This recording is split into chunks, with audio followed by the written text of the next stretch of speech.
बदलापुरात भरधाव कार पथदिव्यांच्या खांबाला धडकून उलटल्याची घटना घडली। बदलापूर पूर्वेच्या पनवेल हायवेवर रविवारी दुपारच्या सुमारास हा अपघात झालाय। पनवेल हायवेवर एक कार भरधाव वेगाने येत असताना चालकाचे नियंत्रण सुटून ती पथदिव्याच्या खांबाला धडकली आणि उलटली।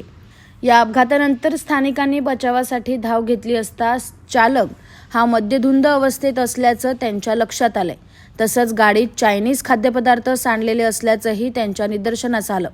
यानंतर जखमी इस्माला एका रिक्षात टाकून रुग्णालयात नेण्यात आलंय, तर चालकासोबत स्थानिकांच्या झालेला वादाचा व्हिडिओ व्हायरल झाला आहे।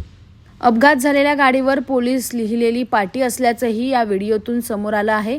त्यामुळे ही गाडी नेमकी कुणाची आहे हे तपासून पोलिसांनी कारवाई करण्याची मागणी होती।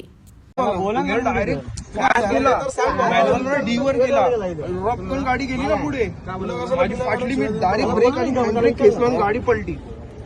दादा तू चालवतोस ना गाडी? तू चालवतोस ना गाडी? तू चालवतोस ना?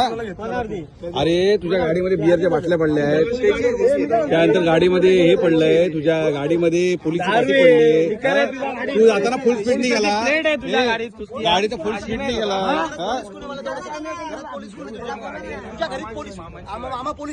मामाला बोला आता इथं पोलिसांची खाली घेतली होती, तू पोलिसांची गाडी फिरून अशी जोरात फिरवून हा फुल पिऊन आहे, तुला फुल पिऊन आहे तो दादा, हे फुल पिऊन आहे तो। चेकिंग करा ब्लड टेस्ट। तू हलतोय का एवढ्या? अरे त्याला bureau report, AB fast news, Badlapur.